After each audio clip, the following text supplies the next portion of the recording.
रविवार व्रत कथा।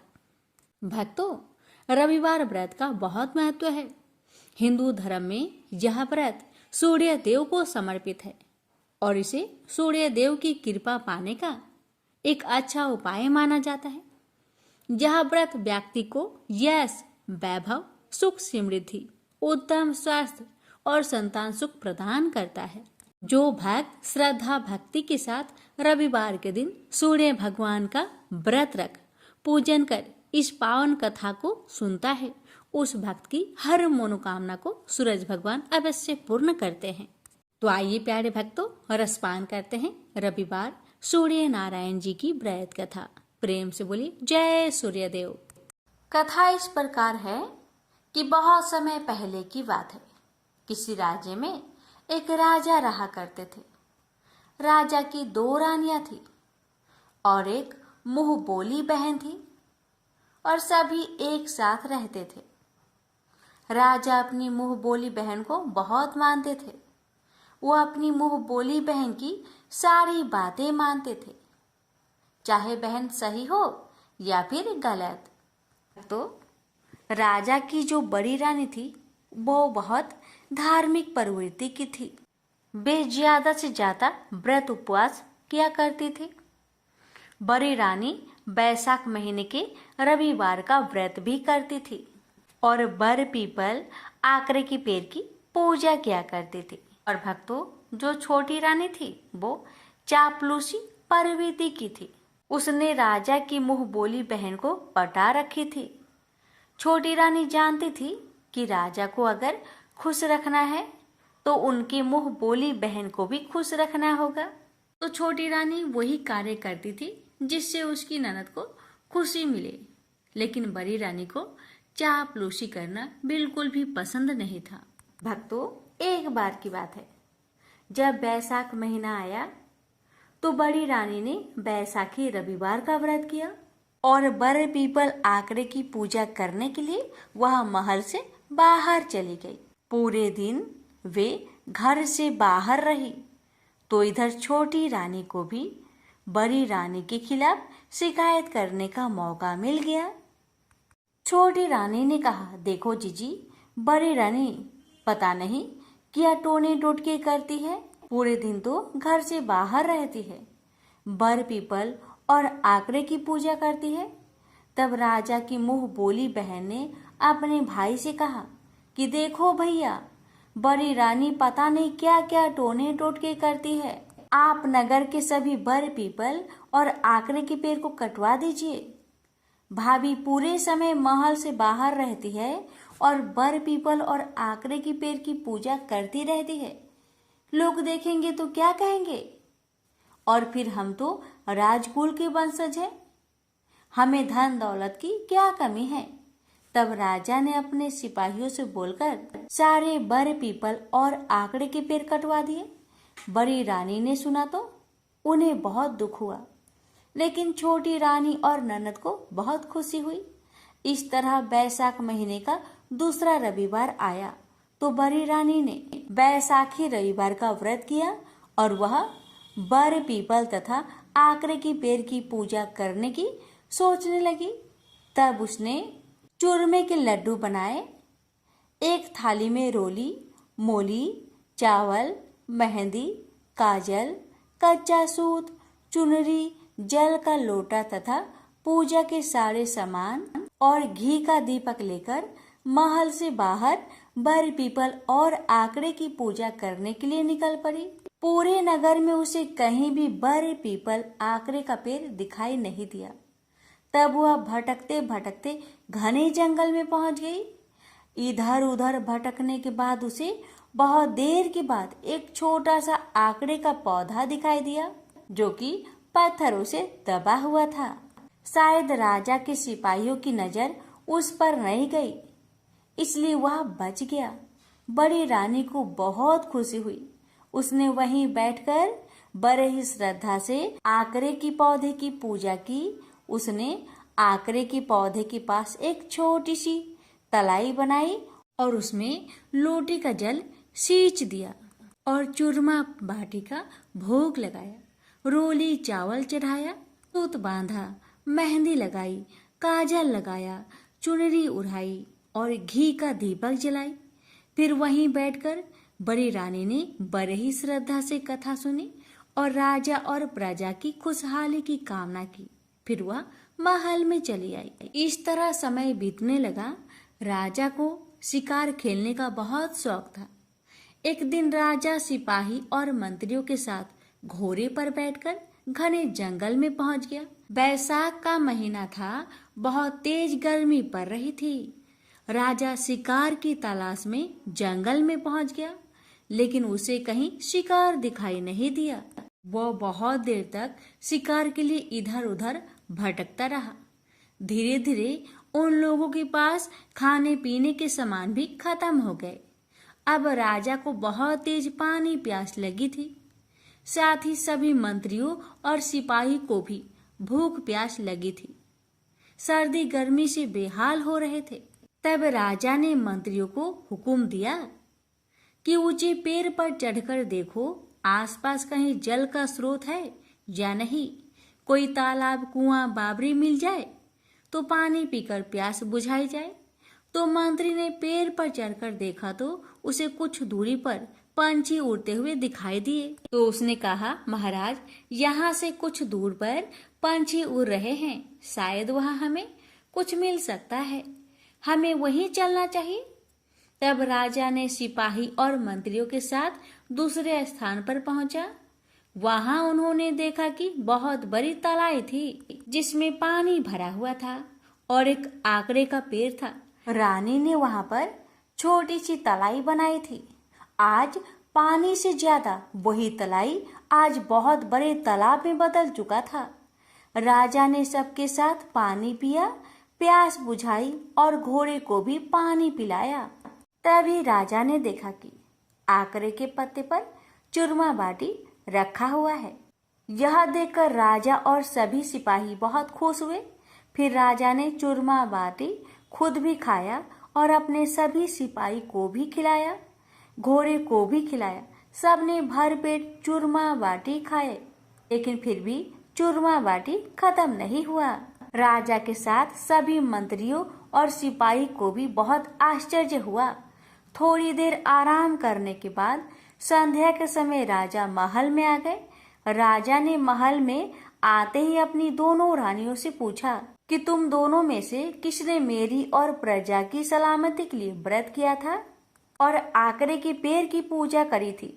तो छोटी रानी ने मना कर दिया, लेकिन बड़ी रानी बोली कि महाराज, मैं हर साल बैसाखी रविवार का व्रत करती हूँ और बड़े पीपल आकड़े की पूजा करती हूँ, लेकिन इस बार आपने ननद और छोटी रानी की कहने पर आकड़े के सारे पेड़ कटवा दिए।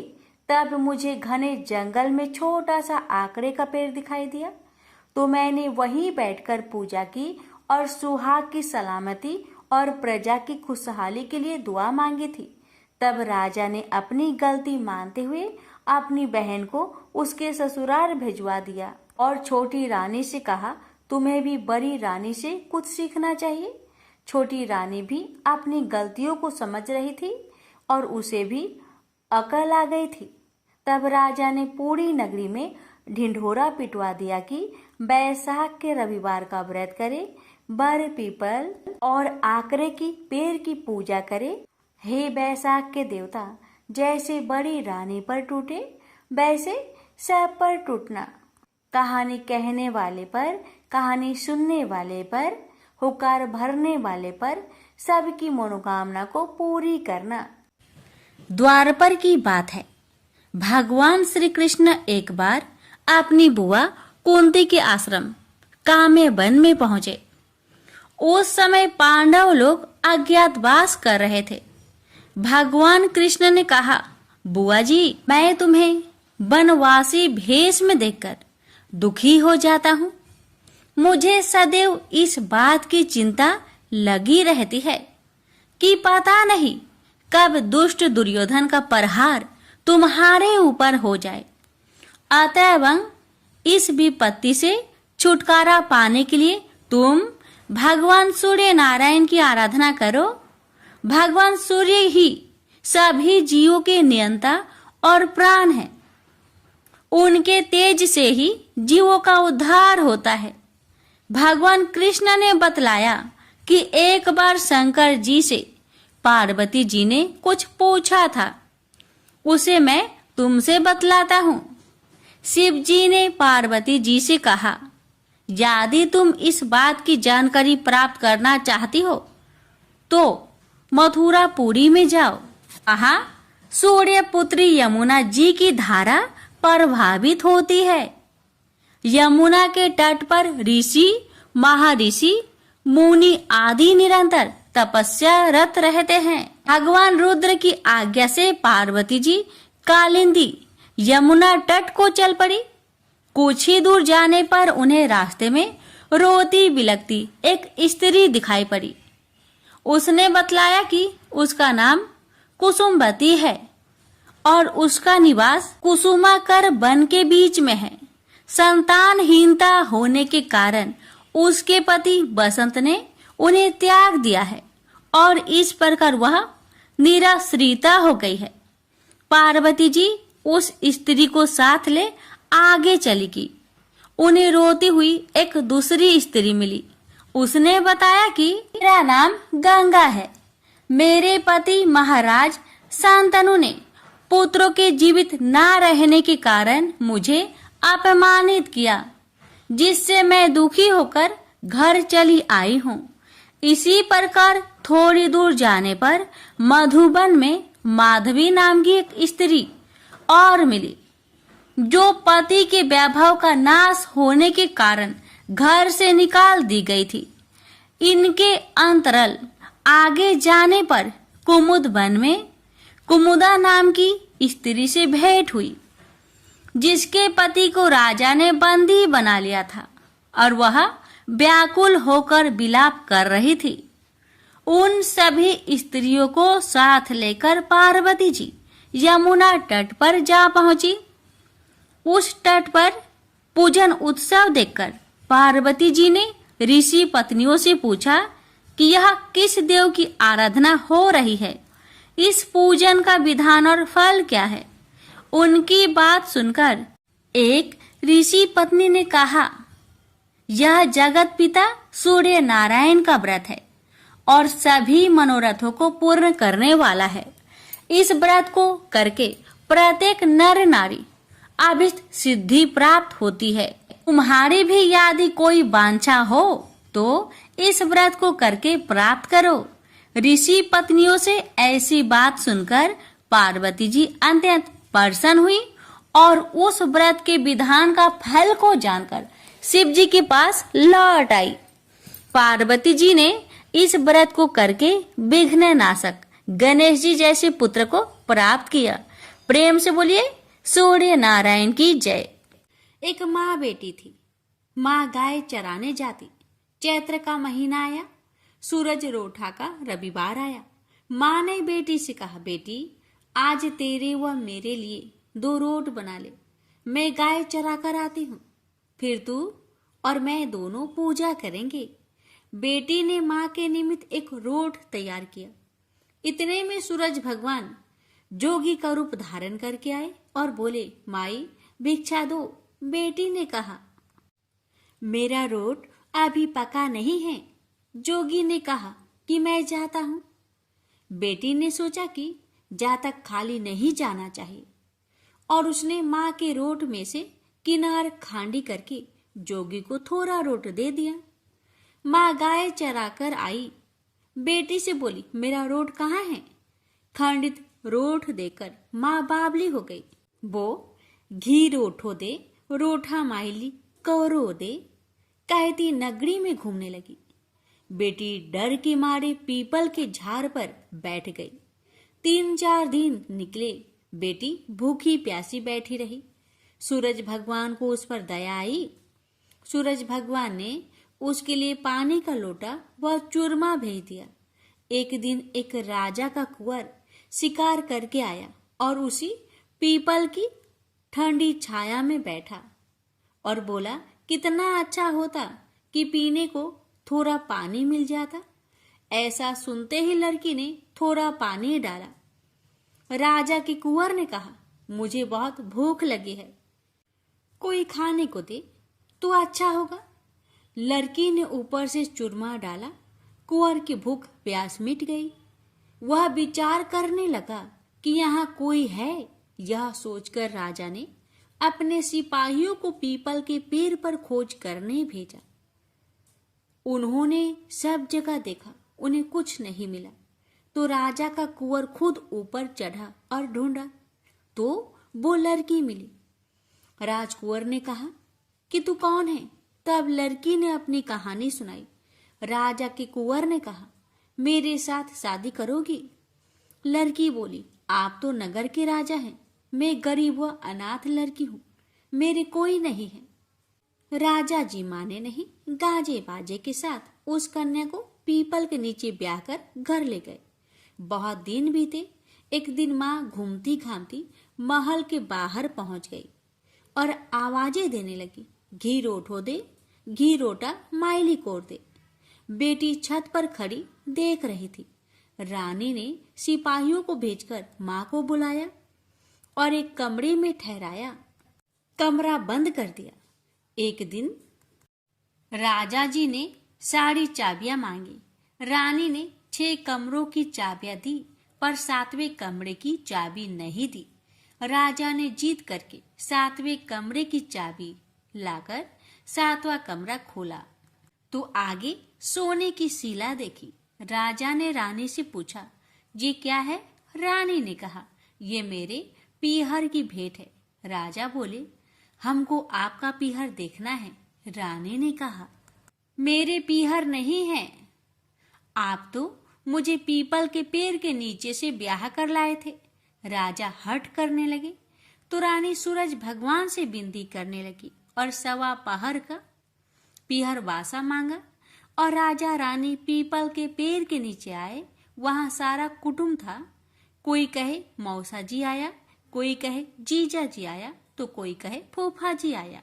राजा रानी का अच्छा सत्कार किया। राजा को परिवार देखकर बहुत आनंद हुआ। 1 पहर पूरा हुआ। रानी घर चलने को कहने लगी। राजा बोला, इतना बढ़िया ससुराल इतनी जल्दी नहीं छूटेगा। अब तो रानी कुंवर की चिकोटी काटने लगी, उसे रुलाने लगी और कहा कि मेरे तो कुंवर रो रहा है, आप राजा जी जल्दी चलो। राजा रानी को पीहर वालों ने खूब दिया और विदा किया। जल्दी में राजा जी अपने पैरों की मोचरी व घोड़ी का तजना वही भूल गए। थोड़ा आगे जाते ही राजा को याद आया तो सिपाहियों से कहा कि रथ वापस घुमाओ, मेरी घोड़ी का तजना और मेरे पैरों की मोचरी वही रह गई है। रानी कहने लगी कि इतनी सी चीज के लिए पीछे वापस क्यों जाते हो? इतना धन उन्होंने दिया है। राजा ने एक नहीं सुनी। पीपल के नीचे गए और देखा कि वहां राजा जी का सामान पड़ा है, पत्ते उड़ रहे हैं, पर कोई परिवार वैभव नहीं है। राजा बोले, रानी ये सब क्या है? रानी बोली, मैंने सूरज भगवान से 1.25 पहर का पीहर बासा मांगा। मेरी तो एक माँ है जिसका रोट खंडित होने से वो पागल हो गई। घूमते घूमते महल के नीचे आई तो मैंने उसे बुलाकर कमरे में बंद कर दिया। उसकी सोने की शिला हो गई। इतना सुनते ही राजा ने नगर में ढिंढोरा पिटवाया कि चैत्र के किसी भी रविवार को पीहर बासे के लिए सूरज जी का व्रत करना चाहिए। जैसे सूरज भगवान ने रानी पर प्रसन्न हो उसे पीहर बासा दिया, वैसे सब पर सूरज भगवान कृपा करे। खोटी की खरी, अधूरी की पूरी, सूरज भगवान की जय। यह बात उस समय की है जब देवलोक के शिल्पकार विश्वकर्मा भगवान की एक पुत्री थी। उसका नाम था संज्ञा। वह दिन भर तपती धूप में खेला करती थी। सूर्य की तेज किरणों से जैसे उस पर कोई असर ही नहीं होता था।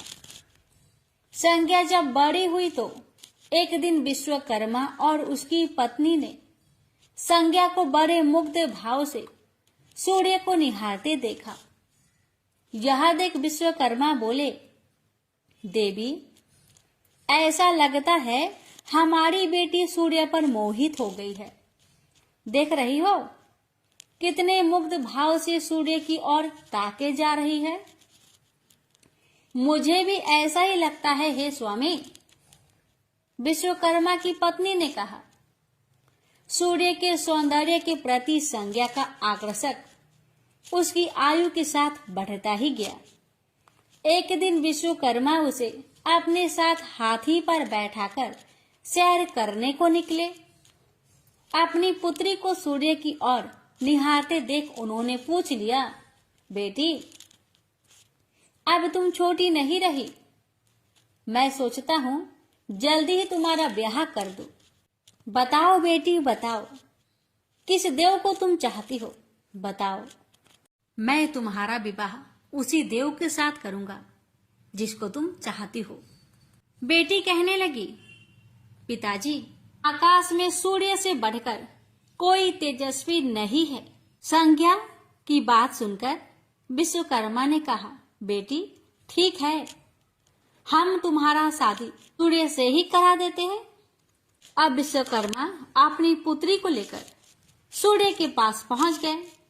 उन्होंने अपनी पुत्री की इच्छा सूर्य देव को बताई तो सूर्य देव ने उनका प्रस्ताव सहर्ष स्वीकार कर लिया और बोले, आपकी पुत्री मेरे साथ विवाह करना चाहती है, यह मेरे लिए सौभाग्य की बात है, पर अपनी बेटी से पूछ तो लीजिए कि वह मेरा ताप सहन कर पाएगी या नहीं। विश्वकर्मा ने संज्ञा को एक और ले गए और पूछा, बेटी सूर्य देव का उत्तर तुमने सुन लिया, अब बताओ तुम उनका ताप सहन कर लोगी? हर ऋतु का ताप उनका अलग अलग होता है, अब तुम बताओ क्या सह पाओगी? संज्ञा ने कहा, पिताजी हाँ मैं सह पाऊंगी। अब विश्वकर्मा ने कुछ ही दिन बाद संज्ञा का विवाह सूर्य देव के साथ करा दिए। संज्ञा सूर्य देव के साथ उनके लोक चली गई।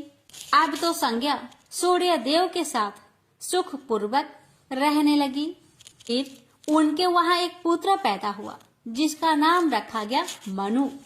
अनेक ऋषि मुनि बालक को आशीर्वाद देने आए।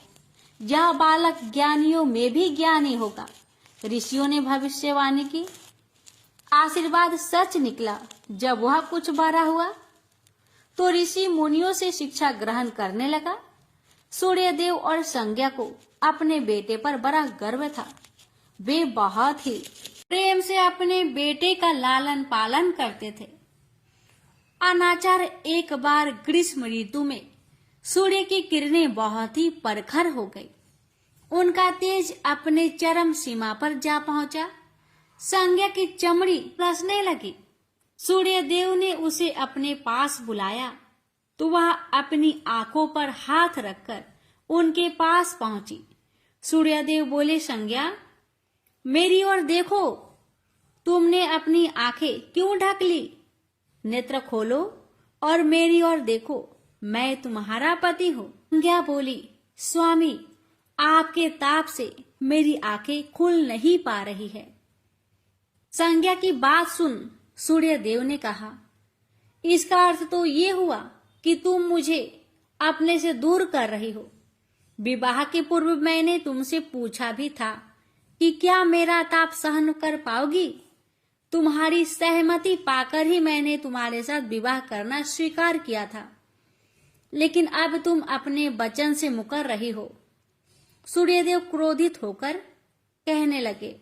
संज्ञा बोली, हे स्वामी इसमें मेरा दोष नहीं, आपका ताप ही प्रखर है।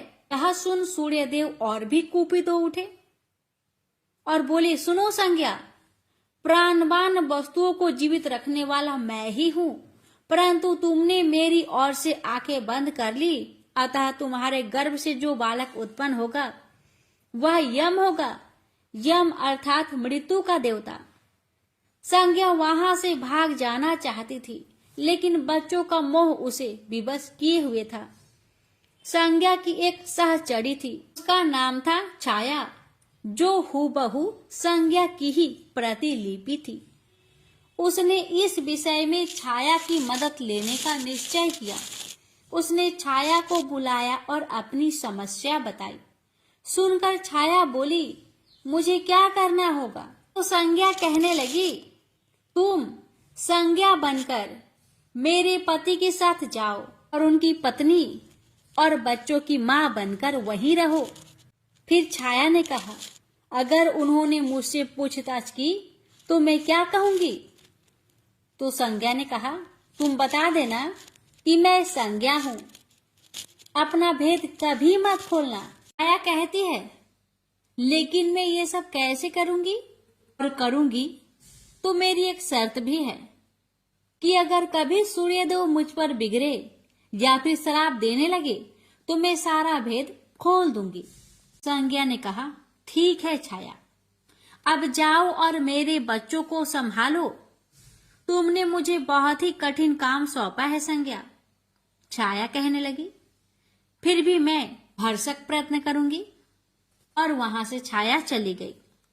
उसके जाने के बाद संज्ञा सोचने लगी, मैं मायके जाती हूँ, माँ और पिताजी मुझे देखकर बहुत प्रसन्न होंगे। मैं कुछ समय वहां रहूंगी, परंतु पिताजी तो कहेंगे, स्त्री की शोभा पति के घर में रहने में ही है। ऐसे ही विचारों में उलझी बेचारी संज्ञा मायके को चल पड़ी। रास्ते में उसके मस्तिष्क में उलझने टकराने लगी। वह सोचने लगी, पिताजी जब मुझे लौट जाने को कहेंगे तब मैं क्या करूंगी? तब मैं जंगल में चली जाऊंगी। इसी सोच विचार के साथ संज्ञा अपने मायके पहुंच गई।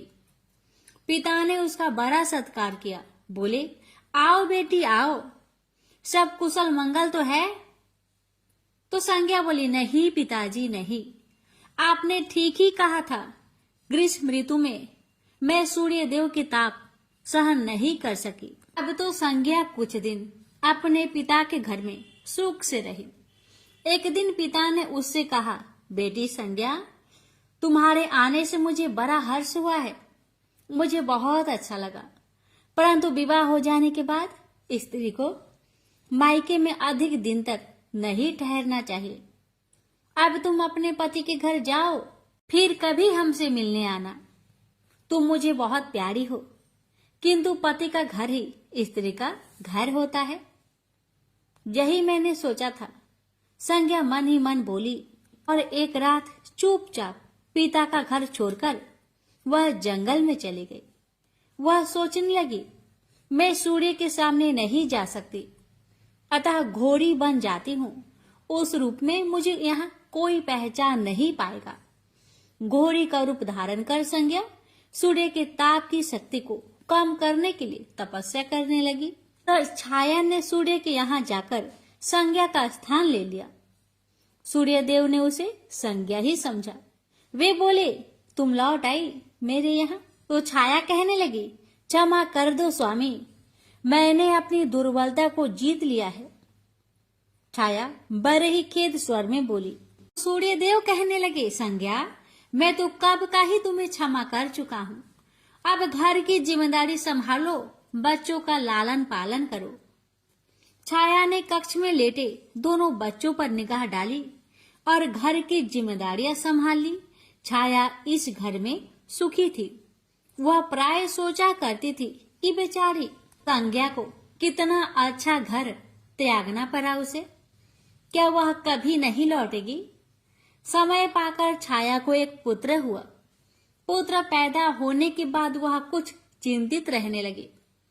मुझे यह नहीं भूलना चाहिए कि मैं संज्ञा नहीं, छाया हूँ। छाया ने एक पुत्र और पुत्री को जन्म दिया। अब छाया का व्यवहार बदलने लगा। वह अपने बच्चों से तो ज्यादा प्यार करती, लेकिन संज्ञा के बच्चों को तारने और उनके साथ दुर्व्यवहार करने लगी। मनु ने तो बी माता के व्यवहार को नजरअंदाज कर दिया, लेकिन यम को उसका व्यवहार खटकता रहा। माता छाया का यमुना बहन के साथ ऐसा व्यवहार करना उचित नहीं। वह अपने बच्चों के साथ तो कितना अच्छा व्यवहार करती थी। हम भाई बहन से नफरत, एक दिन तो हद ही हो गई। छाया ने यमुना के बाल पकड़े और उसे डंडे से पीटते हुए बोली, कमबख्तों, मरते भी तो नहीं, मर जाओ तो मेरा पीछा छूटे। जब छाया देर तक यमुना को पीटती रही तो यम से न रहा गया। उसने जाकर छाया का हाथ पकड़ लिया और गुस्से से बोला, बस माता बस, अब तुमने यमुना पर हाथ उठाया तो मुझसे बुरा कोई ना होगा। अच्छा, तेरी यह हिम्मत, मुझे धमकी देता है? ठहर जा, आज मैं तेरे पिताजी से इसकी शिकायत करूंगी। छाया बड़े ही क्रोध स्वर में बोली। लेकिन छाया ने इस डर से सूर्य देव से शिकायत न की, कहीं उसका भेद उजागर न हो जाए। लेकिन यम और यमुना ने तंग आकर अपने पिता से उसकी शिकायत अवश्य कर दी। पिताजी, यह स्त्री हमारी माँ नहीं है। यम ने कहा, हाँ पिताजी हाँ, पुत्र माता से विमुख हो सकता है, परंतु माता की ममता कभी कम नहीं होती। यमुना भी बोल उठी। सूर्य देव ने कहा, मैं देख लूंगा, तुम जाओ, डरो नहीं, बस सब ठीक हो जाएगा। ऐसा कहकर सूर्य देव ने बच्चों को धैर्य बंधाया। लेकिन बच्चों के जाते ही वह सोच में पड़ गए। बच्चे ठीक कहते हैं, यह अवश्य कोई मायाविनी है। सूर्यदेव गुस्से में भरकर छाया के पास पहुंचे और उसके केस पकड़कर झकझोरकर बोले, सच बताओ तुम कौन हो, अन्यथा मैं तुम्हें कठोर दंड दूंगा। ठहरिए स्वामी ठहरिए, छाया कांपती हुई बोली। स्वामी, मैं संज्ञा की छाया हूं। वह आपकी देखभाल का भार किसी को सौंपे बिना नहीं जाना चाहती थी, इसलिए उसने मुझे आपके पास भेज दिया है। सूर्यदेव ने कहा, संज्ञा कहाँ गई है? तो छाया ने बताया, अपने पिता के यहाँ। अब तो सूर्यदेव सीधे विश्वकर्मा के पास पहुंचे और उनसे पूछा कि संज्ञा कहाँ है? तो विश्वकर्मा जी ने कहा, वह तुम्हारे तेज से बचने के लिए यहाँ आई थी। विश्वकर्मा की बातें सुन सूर्यदेव ने कहा, तो आप मेरा तेज को घटा दीजिए, फिर उसे खोजने के लिए चलते हैं। विश्वकर्मा ने सूर्यदेव के तेज का 8वां भाग को छाट दिया, जिससे उनका तेज घट गया। फिर वे संज्ञा को खोजने निकले। उन्होंने राहगीरों से पूछताछ की, तुमने इधर कोई घोड़ी को देखा है क्या? हाँ, एक बिलछन घोड़ी को हमने नदी के पास विचरण करते हुए देखा है, राहगीरों ने बताया। उसमें बिलछन की क्या बात है? वह घोड़ी मानवी भाषा भी बोलती है। देव, अब तो यह अवश्य ही संज्ञा होगी, सूर्यदेव बोले। सूर्य घोड़ी के निकट पहुंचे और कहा, संज्ञा, मैं सूर्य हूँ, तुम्हारा पति। अब यह घोड़ी का रूप त्याग दो। जब तक मेरी मनोकामना पूरी न होगी, मैं यह घोड़ी का रूप नहीं त्यागूंगी। घोड़ी बनी संज्ञा ने उत्तर दिया, तुम्हारी मनोकामना तो पूरी भी हो गई। सूर्यदेव ने कहा। फिर विश्वकर्मा बोलने लगे, बेटी, सूर्यदेव ठीक कहते हैं, मैंने इनके तेज का 8वां भाग को काट दिया है। पिता से अवशासन पाकर संज्ञा ने अपना घोड़ी वाला रूप त्याग दिया और अपने स्वाभाविक रूप में आ गई। वह हर्ष से अपने पिता से लिपट गई और फूट फूट कर रोने लगी। फिर उसने झुककर सूर्यदेव के पांव छुए और पूछा, स्वामी, हमारे बच्चे तो सकुशल है ना? सूर्यदेव ने कहा, हाँ, दोनों बच्चे ठीक है। मनु, यम और यमुना को अब फिर से माँ मिल जाएगी। सूर्यदेव ने मुस्कुराकर कहा, मैं अब कभी भी अपना घर त्याग कर नहीं जाऊंगी। संज्ञा ने सूर्यदेव को वचन दिया और साथ में संज्ञा बोली, स्वामी, आप छाया को क्षमा कर देना और अपने साथ ही रखना। दोनों का मिलन देखकर विश्वकर्मा ने भी अपना आशीर्वाद प्रदान किया। जाओ और सदा सुख शांति से रहो। सूर्यदेव और संज्ञा सूर्यलोक पहुंचे और छाया और बच्चे के साथ आनंद पूर्वक रहने लगे। तो प्रेम से बोलिए, सूर्य नारायण की जय। अटपट नगरी का एक गरीब ब्राह्मण लकड़ियों और घास के लिए हर रोज जंगल में जाया करता था।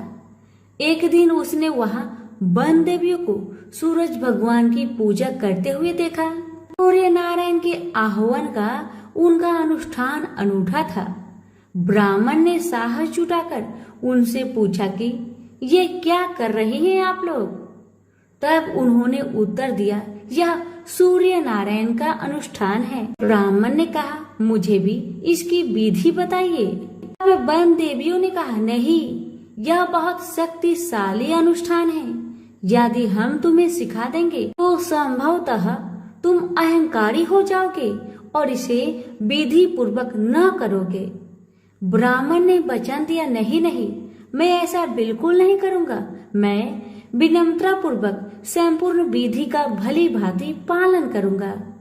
तब वन देवियों ने कहा, उसे अनुष्ठान की विधि समझाई कि रविवार को चंदन सार से सूर्य नारायण का चित्र बनाकर उसे पुष्प और फल अर्पित करे। उसके बाद 6 महीने तक हर रविवार को वह ऐसा ही करे। फिर उसके अगले 6 महीने गरीबों को दान करे। ब्राह्मण घर गया और रविवार से अनुष्ठान प्रारंभ कर दिया। उसके अनुष्ठान से सूरज भगवान बहुत प्रसन्न हुए। धन धान्य से ब्राह्मण का घर भर गया। उसे बहुत प्रसिद्धि प्राप्त हुई। एक दिन रानी ने उसे बुलवाया। राजमहल में जाते समय भय से उसकी टांगे कांप रही थी। रानी ने उसे बैठने को आसन दिया और सहृदयता से कहने लगी, डरने की कोई बात नहीं है। हमने आपको इसलिए बुलाया है कि हम चाहते हैं आप अपनी बेटियां हमें दे दे। ब्राह्मण सिसकते हुए कहा, मेरी बेटियां बहुत तंगी में बड़ी हुई है। राजवंश में उनके साथ चाकरों के समान आप व्यवहार करेंगी। रानी ने उसे आश्वस्त किया कि नहीं नहीं, ऐसी बात नहीं है, आप चिंता न करें, उनके साथ राजसी व्यवहार किया जाएगा। एक का राजा से विवाह होगा और दूसरी का मंत्री से होगा। ब्राह्मण ने खुशी खुशी रानी का प्रस्ताव स्वीकार कर लिया। शीघ्र ही विवाह हो गए और ब्राह्मण की बिटिया ससुराल चली गई। पूरे 12 बरस ब्राह्मण उनसे मिलने नहीं आया। वह अपने काम और काज में और अनुष्ठान में व्यस्त रहता था। तथा 12 बरस बाद उसने बेटियों से मिलने की सोची। पहले वह बड़ी बेटी के पास गया। बड़ी बेटी राजा से ब्याही थी। बेटी ने पिता को रत्नजड़ित चौकी पर बिठाया। सुगंधित जल से उनके हाथ पैर धुलवाए और मिठाई परोसी। ब्राह्मण ने कहा, जलपान से पहले तुम मेरी कथा सुनोगी?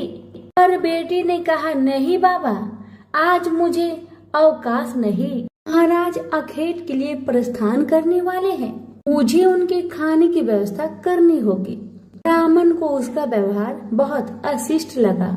वह क्रोध होकर वहां से चल पड़ा। ब्राह्मण वहां से छोटी बेटी के पास गया जो कि मंत्री से ब्याही गई थी। बेटी पिता को देखकर बहुत प्रसन्न हुई। बेटी ने उसे नक्काशीदार चौकी पर बिठाया। सुगंधित जल से हाथ पांव धुलवाए और उनके खाने के लिए मिठाई लेकर आई।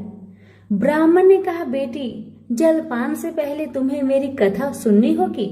बेटी ने कहा, हाँ अवश्य बाबा, कथा सुनकर मुझे प्रसन्नता होगी। यह कहकर वह घर के भीतर जाकर 6 मोती लेकर आई। 3 मोती पिता के हाथ पर रखे और 3 अपने हाथ में रखे। यह कथा ब्राह्मण ने आग से पहले किसी को नहीं सुनाई थी। उसने बेटी को बताया कि कैसे वह वन देवियों से मिला और कैसे उन्होंने उसे सूर्य नारायण का अनुष्ठान पूजन विधि बताया। बेटी ने एक एक शब्द को बड़े ध्यान से सुना। फिर ब्राह्मण ने मुदित मन से जलपान ग्रहण किया और घर लौट आया। पंडिताइन ने बेटी की कुशल क्षेम पूछी।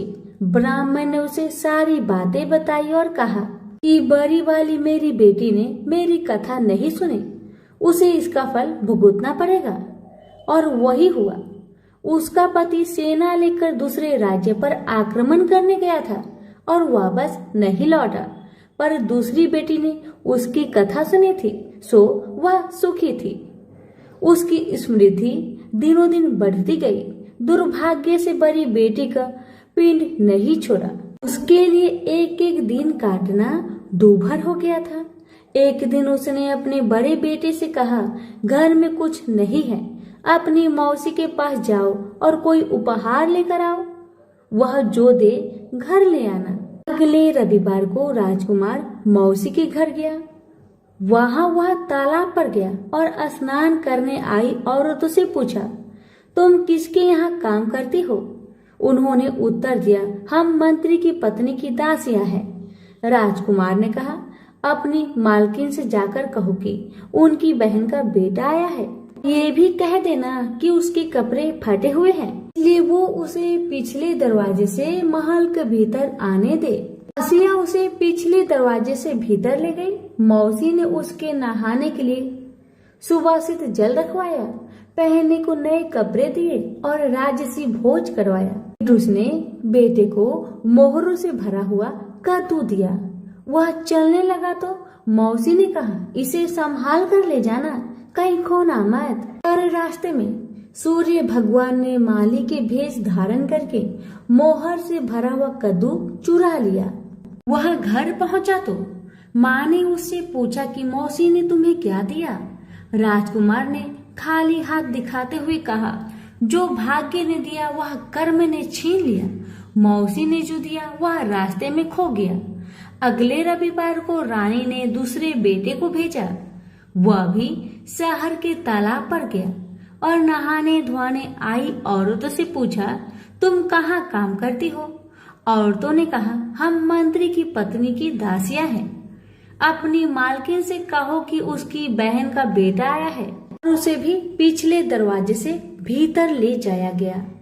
नहाने और नए कपड़े पहनने के बाद राजकुमार ने भोजन किया।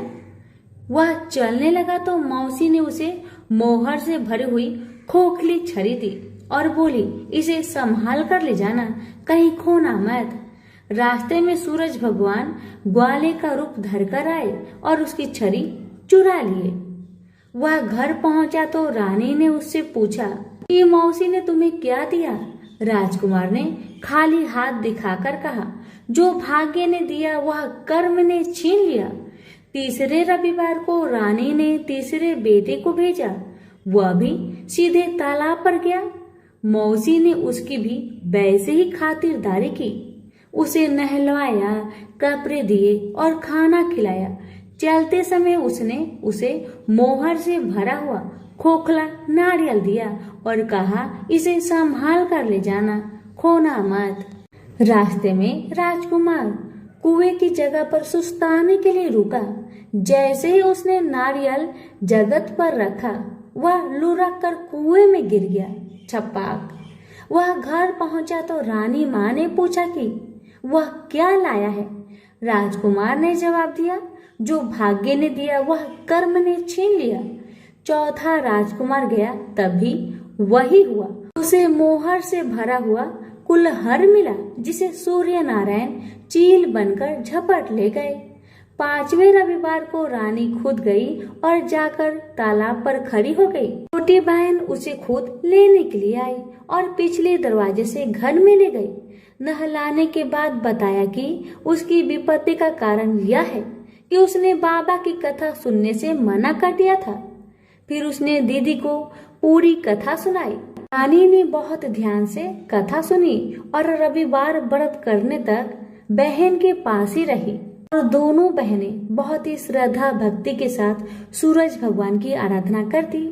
रानी का अनुष्ठान पूरा भी नहीं हुआ था कि उसके दिन फिर गए। से समाचार मिला कि वर्षों की युद्ध के बाद उसके पति विजयी होकर अकूट धन लेकर साथ लौट रहे हैं। राजधानी लौटते हुए राजा अपनी साली और बहू से मिलने के लिए वहां रुका। जब उसने सुना कि उसकी रानी भी यही है, तो उसे लेने के लिए उसने पालकी और कुछ दासियां भेजी।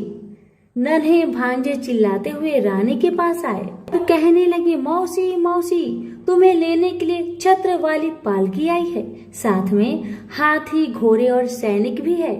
सब देखने के लिए बाहर भागे।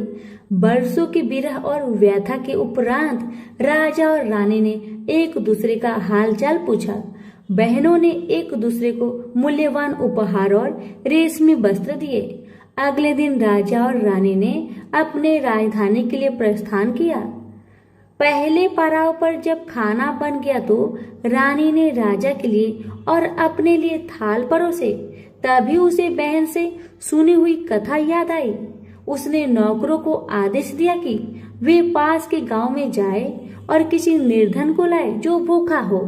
गांव में उन्हें ऐसा कोई नहीं मिला, पर वापस आते समय उन्हें एक भूखा लकड़हारा मिल गया। वे उन्हीं को रानी के पास ले आए। रानी ने 6 मोती निकाले, 3 लकड़हारे को दिए और 3 अपने हाथ में रखे। फिर रानी ने उसे अपने पिता और वन देवियों की कथा सुनाई। लकड़हारे का रोम रोम कान बन गया। कथा सुनते ही उसके गड्ढर की सारी लकड़ियां सोने की हो गई। उसने शपथ ली कि वह पूर्ण विधि विधान से सूर्य नारायण का अनुष्ठान करेगा, बिल्कुल वैसे ही जैसे वन देवियों ने ब्राह्मण को सिखाया था। अगले दिन राजा रानी ने दल बल के साथ फिर पड़ाव डाला।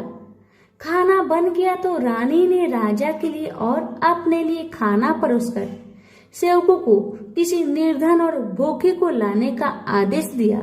आज वे एक किसान को लाए जिसकी फसल मुरझा गई थी और कुआं सूख गया था। रानी ने 6 मोती निकाले, 3 किसान को दिए और 3 अपने हाथ में रखे। फिर उसने उसे अपने पिता और वन देवियों की कथा सुनाई। कथा संपूर्ण होने से पहले ही उसकी फसल फिर से हरी भरी हो गई और सूखे कुएं में पानी भर आया। वापस जाते समय उल्सित किसान ने शपथ ली कि वह संपूर्ण विधि विधान के साथ सूर्य नारायण का अनुष्ठान करेगा, जैसा कि वन देवियों ने ब्राह्मण को सिखाया था। तीसरे पड़ाव पर रानी ने एक बुढ़िया को सूरज भगवान की कथा सुनाई। बुढ़िया का बेटा जंगल में खो गया था, दूसरा तालाब में डूब गया था और तीसरा सांप काटने पर मर गया था। रानी की कथा सुनते ही बुढ़िया के तीनों बेटे एक एक करके पड़ाव पर आ गए। बुढ़िया खुशी के आंसू बहाते हुए वहां से गई। उसने प्रण किया कि वह सूरज भगवान की उसी विधि से आराधना करेगी जो वन देवियों ने ब्राह्मण को सिखाया था। चौथे पड़ाव पर रानी के चाकर एक हाथ पांव विहीन आदमी को लाए। उसकी आंखें इतनी कमजोर थी कि उसे मुश्किल से ही कुछ दिखता था। यहाँ तक कि उसका कोई नाम भी नहीं था। लोग उसे लोथ कहते थे। चाकरों ने उसे जब देखा तब वह मुंह के बल पड़ा था। वे उसे उठाकर पड़ाव पर ले आए। रानी ने उसे नहलवाया और नए कपड़े पहनने को दिए। फिर उसने 6 मोती निकाले, 3 लोथ के पेट पर रखे और 3 अपने हाथ में रखे। फिर उसने उसे अपने पिता और वन देवियों की कथा सुनाई।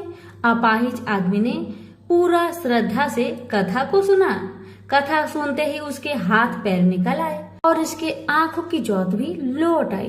वो भी जाते समय अति प्रसन्न होकर गया। उसने शपथ लिया कि वह सूर्य नारायण की विधि पूर्वक आराधना करेगा, जैसे कि वन देवियों ने ब्राह्मण को बताया था। अगले दिन राजा और रानी अपनी राजधानी पहुंच गए। वे महल में भोजन करने के लिए बैठे तो सूरज भगवान स्वयं प्रकट हुए और उनके साथ भोजन करने की मनसा दर्शाई। राजन ने महल के सारे दरवाजे खुलवा दिए और अनेकानेक उत्कृष्ट व्यंजन बनाने का आदेश दिया। प्रत्येक पकवान को 6 अलग अलग खुशबुओं के साथ परोसा गया। सूर्य नारायण और राजा खाने के लिए बैठे। सूर्य नारायण को पहले कौर में ही एक लंबा वाल दिखा। वह क्रोधित होकर चिल्लाए, यह किस अधम स्त्री का वाल है? रानी भय से पीली पड़ गई। उसे याद आया कि अपनी विपत्ति के 12 वर्षों में वह उल्टे के नीचे बैठकर कंघी किया करती थी। संभवतः वह उसी का बाल है। वह सूरज भगवान के पैरों में गिर पड़ी, पर सूरज भगवान ने उसे माफ नहीं किया। अंततः रानी ने मोटी मोटी कंबल ओढ़ी, उल्टी में से एक एक लकड़ी निकाली और उस लकड़ी और बाल को शहर के बाहर ले जाकर अपने बाएं कंधे के ऊपर से फेंका। तब कहीं सूर्य नारायण का क्रोध शांत हुआ और उन्होंने भोजन ग्रहण किया।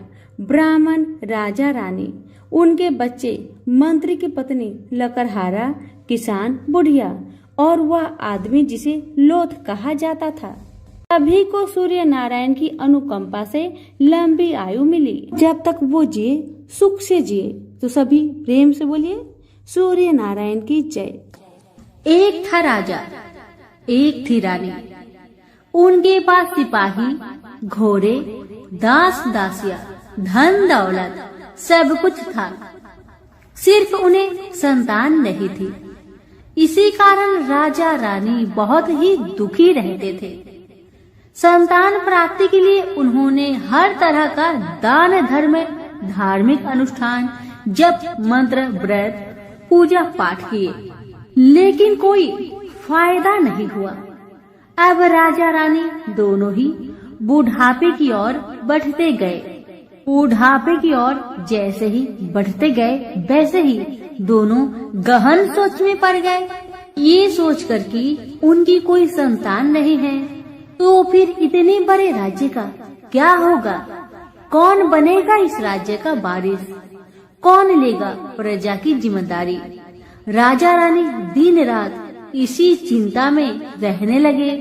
उन्हें तो अब खाना पीना भी अच्छी नहीं लगती। एक सुबह की बात है कि राजा के दरबार में एक साधु जी आए तो दासी रानी को इतला करती है। तब वह दासी से कहती है, यह मेरा अंतिम दान धर्म है। इसके बाद में अपने हाथों से कोई दान धर्म नहीं करूंगी। रानी चावल भरा छाछ हाथ में लेकर बाहर आती है और साधु की झोली में भिक्षा डालने के लिए आगे बढ़ती है तो उसके चेहरे पर छाई हुई चिंता साधु की दृष्टि में आती है। वह पूछते हैं, क्या बात है रानी साहिबा, क्या हुआ है? आप इतनी चिंतित और उदास क्यों हैं? तब रानी ने साधु महाराज को अपनी सारी व्यथा सुनाई और सिसकने लगती है। उस पर वह साधु कुछ पल गंभीर हो जाते हैं और कहते हैं, चिंता मत करना रानी साहिबा, आपकी संतान होगी, आपकी इच्छा पूरी हो जाएगी। चिंता ना करें, आपकी कोख से एक पुत्र जन्म लेगा। मात्र वह 14 साल तक ही आप लोगों को मिलेगा। उसके आगे वह इस मृत्यु लोक में नहीं रह पाएगा। इससे बढ़कर आपको कुछ देना मेरे लिए संभव नहीं है। अपनी बात पूरी करते उसने अपनी झोली में हाथ डाला, थोड़ी सी भाभूत निकालकर रानी को दे दी और कहा, आप और महाराज दोनों इसे बांटकर ग्रहण करना, आपको जल्दी ही पुत्र प्राप्ति होगी। इतना कहकर साधु अपनी राह में चले गए। उनके जाने के बाद रानी सोचने लगी, 14 साल तो 14 साल ही सही, उतने समय के लिए हमें पुत्र तो मिलेगा, यही काफी है।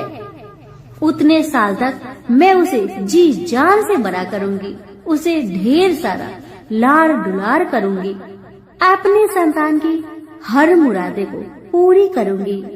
उस रात अपना सारा राजकाज खत्म करके राजा जब रानी के महल में गए तो रानी ने क्या किया कि राजा को सारी बात बताई जो साधु जी ने उन्हें बताया था। रानी ने साधु की दी भभूत राजा को दिखाकर बोली, साधु महाराज ने यह भभूत हम दोनों को ग्रहण करने को कहा है। राजा बोले, इतना दान धर्म किया, जब तब किया, कोई फल नहीं मिला, अब इस भभूत से हमें संतान प्राप्ति होगी, ऐसा है क्या? उस पर रानी बोली, जब इतना सब कुछ किया तो अब यह भी सही करके देख लेते हैं। आप बेमतलब की उस साधु के क्रोध को क्यों हम बुलावा दे? राजा को अब किसी पर विश्वास नहीं था, लेकिन पत्नी को दुख न पहुँचे इसलिए वह राजी हो गए। राजा राजी हो गया तो फिर क्या होता है कि राजा रानी दोनों नहाते धोआते हैं, फिर अपने अपने भगवान का स्मरण करते हैं, अपने पुरखों को स्मरण करते हैं और उस साधु महाराज का नाम स्मरण करके वह भभूत बांटकर दोनों खाते हैं। उसके बाद दोनों निश्चिंत होकर सो जाते हैं। तो कुछ दिन गुजर जाते हैं और साधु द्वारा कहे अनुसार रानी गर्भवती हो जाती है। उस पर राजा रानी दोनों की खुशी का गमन नहीं समाती। राजा रानी से बोला, महारानी सचमुच साधु महाराज की कृपा हो गई। समय बीतते गया, 9 महीना पूरा हो गया तो रानी ने एक सुंदर गोरे पुत्र को जन्म दिया। राजा ने बड़ी धूमधाम से पुत्र का नामकरण किया। सारे राज्य में 8 दिन तक अन्य सत्पर्ण रखा, उत्सव मनाया गया। अब पुत्र की कुंडली देखने के लिए राज्य के सबसे विद्वान पंडित जी को बुलाया। पंडित जी आते ही कुंडली देखकर बड़े चिंतित में पड़ गए और कहने लगे, महाराज हमारा राजपुत्र सिर्फ 14 साल तक हमारे पास रहेगा। राजा को इस बात की भनक थी ही। रानी को भी साधु महाराज की बात याद थी। दोनों पति पत्नी चुपचाप रहते हैं। उसके बाद राजा और रानी बड़े लाड़ प्यार से बेटे की परवरिश करते हैं, उसकी हर ख्वाहिश पूरी करते हैं। थोड़े समय के लिए ही सही भगवान ने संतान की अपनी मुरादें पूरी कर दी। इसे वे समाधान मानते थे। राजपुत्र दिन प्रतिदिन बड़ा होता है। जब वह 7 साल का हो जाता है तो राजा एक अच्छे गुरु की नियुक्ति करके उसे पढ़ाई लिखाई, राजशास्त्र, शास्त्र विद्या, घोड़सवारी इत्यादि 12 विद्याओं का शिक्षण देते हैं। जब वह सब शास्त्र विद्या में पारंगत हो जाता है और 12 साल की उम्र का हो जाता है तब एक अच्छी सी राजकन्या खोजकर उसकी शादी कर दिया गया। शादी के 2 साल बीत जाते हैं। बेटा 14 साल का हो जाता है। एक दिन राजपुत्र राजा से बोला, पिताजी मैं अपना सारा राज्य घूमकर देखना चाहता हूँ। आज तक मैंने सिर्फ इस राजबाड़े के अतिरिक्त कुछ नहीं देखा है। बेटे की बात सुनकर राजा बड़ी चिंतित हुए, क्योंकि पुत्र को 14वां साल शुरू हो गया था। अब कोई अनहोनी होने का वक्त नजदीक आ पहुंचा था, लेकिन राजा ये सब बातें पुत्र को बता नहीं सकता था। वह क्या करता है कि चेहरे पर खुशी लाकर बेटे से कहता है, हाँ हाँ जरूर जाओ बेटा, जरूर। तुम्हें अपना सारा राज्य घूमकर देखना चाहिए, कहाँ क्या है ये सब जानना चाहिए। कल तो मेरे बाद तुम ही को राजा बनना है। मात्र एक बात का ध्यान रखे कि तुम जहाँ जा रहे हो, क्या कर रहे हो, क्या बात अपनी पत्नी को नहीं बताना। पुत्र ने कहा, ठीक है पिताजी, आपने जो कहा है मैं वैसा ही करूँगा। तो होता है ये कि राजपुत्र दिन भर अपने पत्नी के साथ मौज मस्ती करता है, खुशियाँ मनाता है और रात को ठीक 12 बजे बिस्तर से उठकर बाहर चला जाता है।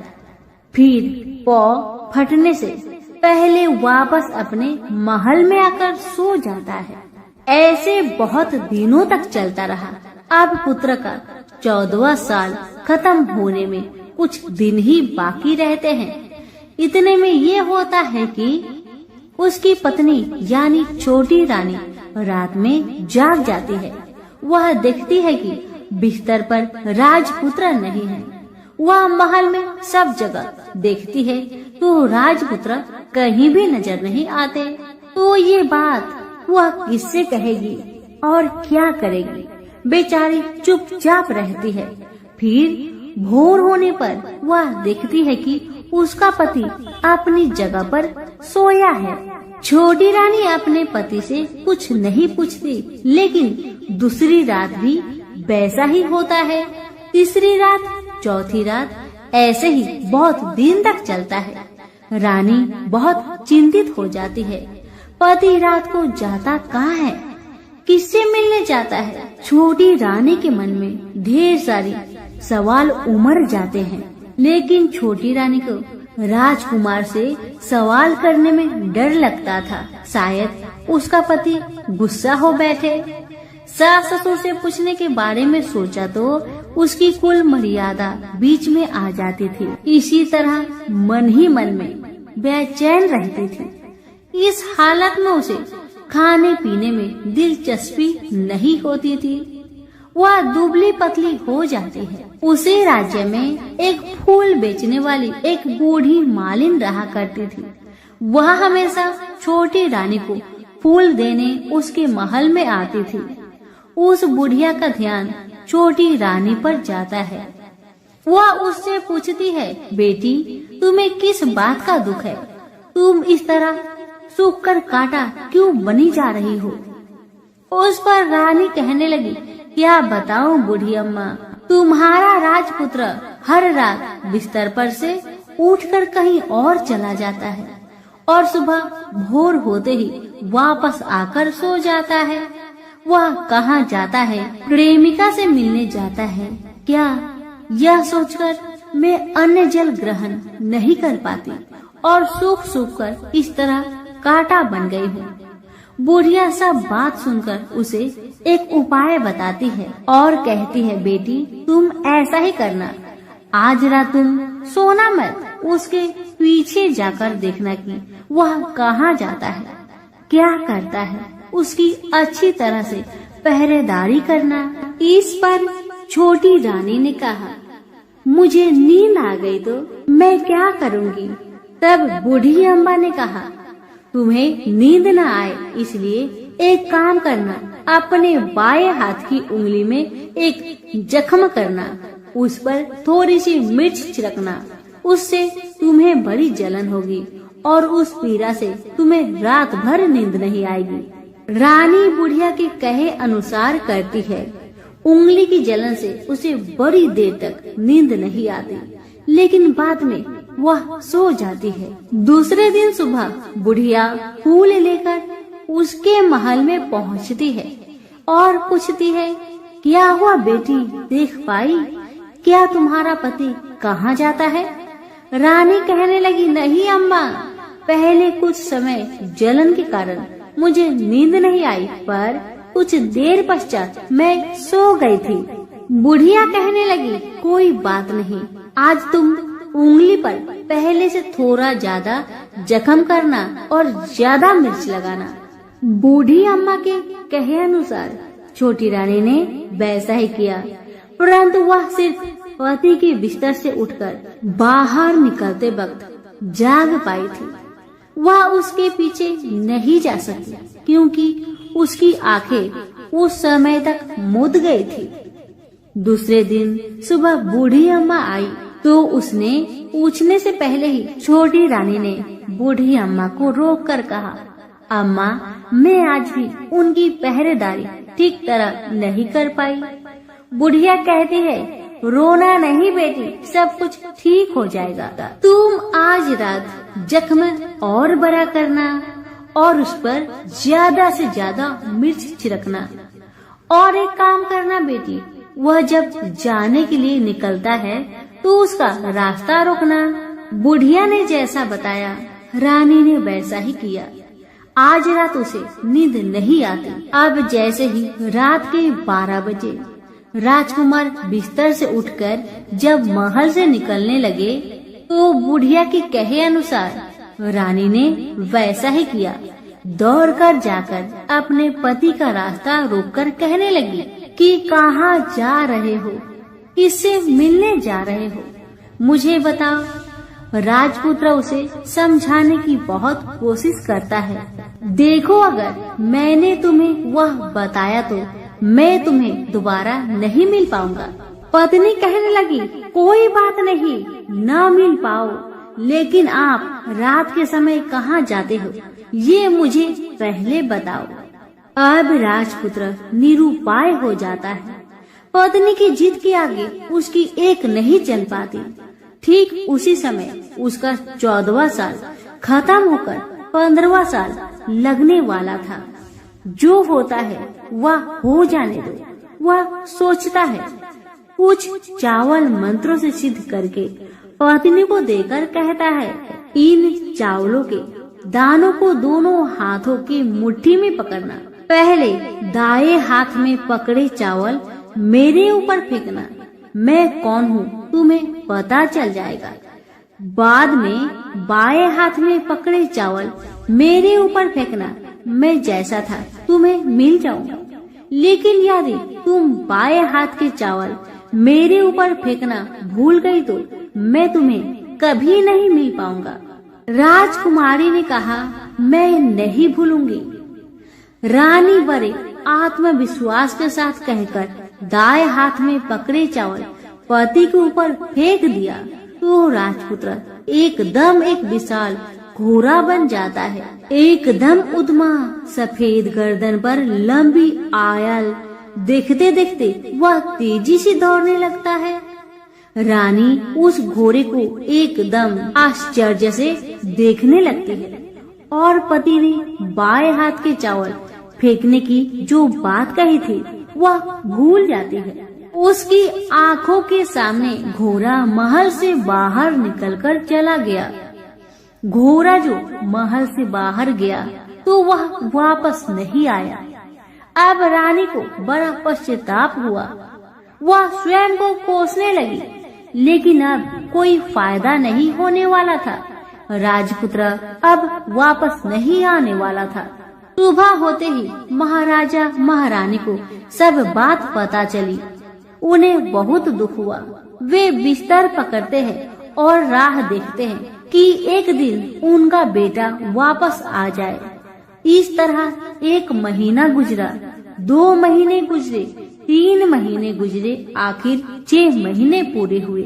राजपुत्र का कोई आता पता नहीं लगा। प्रधान राजपुत्र को ढूंढने के लिए राज्य के गांव-गांव सिपाही भेजा गया, लेकिन उन्हें कोई सफलता नहीं मिली। इधर रानी अपनी हठ के कारण पति गायब हो गया। यह सोचकर स्वयं को मन ही मन कोसती रही और प्रण लेती है कि कुछ भी करके पति को ढूंढ लाएगी और उसे वापस घर ले आएगी। एक दिन वह सुबह उठकर सास ससुर के महल में जाती है और कहती है कि मैं अपने पति की खोज में जा रही हूँ। महाराजा महारानी को और क्या चाहिए था, बस उनका बेटा उन्हें वापस मिल जाए। बहू को उन्होंने अनुमति दे दी और कहा कि बेटी तुम्हें जहाँ जाना है जाओ, जो करना है करो, पर मेरा बेटा को लेकर ही वापस आना। भगवान तुम्हें कामयाबी दे। अब रानी क्या करती है कि अपना शाही भेष बदलकर एक सेठानी बन जाती है। कुछ दास दासियों को, कुछ नौकरों को साथ में लिया, कुछ सामान साथ लिया और राज्य की सीमा पर जाकर वहाँ एक भोजनालय खोल दिया। वह आने वाले सब यात्रियों को खाना मुफ्त में देने लगी। मात्र एक शर्त रखी कि खाने वालों को उसकी देखी कोई अजीब चीज उसकी मालकिन को यानी राजकन्या को बतानी पड़ेगी। तो वहाँ आने वाला हर नागरिक अपनी तरफ से मैंने यह देखा, मैंने वह देखा कहकर वहाँ से मुफ्त खाना खाकर जाता था। परंतु रानी को जो बात चाहिए थी वह अब तक किसी से नहीं मिली थी। ऐसे ही कुछ दिन बीत गया तो इधर होता है कि रानी के महल फूल लेकर जाने वाली बुढ़िया के एक बेटा और बहू थे। उनका एक छोटा बेटा था, यानी बुढ़िया का एक पोता था। बेटा और बहू सुबह काम के लिए निकलते थे तो पोते को संभालने की जिम्मेदारियां बुढ़िया पर रहती थी। बुढ़िया दिन भर पोते को संभालती थी। एक दिन होता है कि बुढ़िया को पान खाने की आदत थी, तो पान खाने के लिए चूना चाहिए था। बुढ़िया उसे तैयार करने के लिए सीपियाँ लेकर आई। इन सीपियों भूनने के लिए गोबर के कंडे चाहिए थे। कंडे इकट्ठा करने के लिए वह बांस की टोकरी लेकर चरवाहे के मैदान में गई। वहाँ बहुत सारे कंडे थे। उन्हें जमा करते करते उसे घर आने में अंधेरा हो गया। इस और शाम होते ही काम से वापस बेटा बहू घर पहुँचे तो देखा कि बच्चा घर पर अकेला है और रो रहा है। वे दोनों गुस्से से लाल पीले हो गए। इतने में बुढ़िया घर आ पहुँची। बेटा ने पूछा, पोते को घर पर अकेला छोड़कर तुम कहाँ गई थी? बुढ़िया बताने लगी कि मैं गोबर के कांडे इकट्ठा करने गई थी। इस पर बेटा बोला, दोबारा बच्चे को अकेला घर पर छोड़कर यदि कहीं गई तो मैं तुम्हें बहुत पीटूंगा। बुढ़िया कहने लगी, नहीं बेटा, फिर कभी ऐसा नहीं करूंगी। लेकिन दूसरे ही दिन बुढ़िया वह बात भूल गई और फिर चरवाहे के मैदान पर कंडे इकट्ठा करने चली गई। शाम को जब बेटा बहू काम से वापस लौटे तो देखते हैं कि बच्चा घर पर अकेला है और वह रो रहा है। अब उसके बेटे की सहन शक्ति खत्म होने लगी और बुढ़िया के वापस आने पर उसे घर से निकाल दिया। बुढ़िया रात भर घर के बाहर अंधेरे में बैठी रही और सुबह होते ही हाथ में टोकरी लेकर कंडे इकट्ठा करने के लिए निकल गई। उस दिन उस पर कंडे इकट्ठा करने का मानो पागलपन सवार था। कंडे इकट्ठा करते करते जब अंधेरा छा गया उसे मालूम ही नहीं चला। उसे जब ध्यान आया तो गांव का रास्ता भी ठीक तरह से दिखाई नहीं दे रहा था। वह अंधेरे में आंखें फाड़कर देखती है, किसी तरह आगे निकल पड़ी तो क्या होता है कि एक कपिला गाय छन छन की आवाज करते गले की घंटी बजाते ठुमुक ठुमुक कर उस मैदान पर आ गई। उसे देखकर बुढ़िया सोचने लगी कि इस गाय के पीछे पीछे जाऊंगी तो गांव तक पहुंच जाऊंगी। तब बुढ़िया उसके पीछे पीछे जाने लगी। वह गाय क्या करती है कि उस मैदान से लेकर एक एक करके 6 मैदान पार करती है। आखिर में वह 7वें मैदान पर पहुंचती है तो वहाँ क्या होता है कि उस मैदान पर एक बड़ा सा पत्थर है। गाय जाकर उस पत्थर को अपना सींग मारती है। सींग मारा तो वह पत्थर टूट गया और हट गया और पाताल में नीचे जाने की सीढ़ियां दिखाई देने लगी। तब वह गाय उन सीढ़ियों से नीचे जाने लगी। बुढ़िया वह सब देखती रही और झट जाकर गाय की पूंछ को पकड़ लिया। पूंछ पकड़कर वह गाय के साथ नीचे पाताल पहुंच गई। पाताल में पहुंचते ही तुरंत गाय की पूंछ छोड़ दी और इधर उधर देखने लगी। वहीं से बुढ़िया ने देखा कि पाताल में सब जगह जगमगाहट है, दिया दीप जलते हैं और तेज रोशनी गाय के ऊपर पड़ रही है और वहाँ अद्भुत घटनाएं घटने लगी। गाय के नीचे जाते ही उसके गले में अपने आप सांकल पड़ गई और छमछम करके कोई दूधारी में गाय का दूध दोहने लगी। लेकिन जो भी कोई वह कर रहा है वह मात्र दिखाई नहीं दे रहा। बुढ़िया बहुत घबरा गई, कहाँ आकर फंस गई। वह सोचने लगी कि और यहाँ वहाँ छिपने के लिए जगह ढूंढने लगी, लेकिन उसे कहीं भी जगह नहीं मिली। हर जगह उजाला ही उजाला था। तो वह यूं एक कोने में खड़ी रह गई और जो कुछ सामने हो रहा था उसे चुपचाप देख रही थी। कुछ पल के बाद वहाँ झट से एक उम्दा सफेद घोड़ा आया। वहाँ 2 कुंड थे। उसमें से एक कुंड में उस घोड़े ने छलांग लगाई और ऊपर आ गया। अब उसे राजपुत्र का रूप प्राप्त हो गया।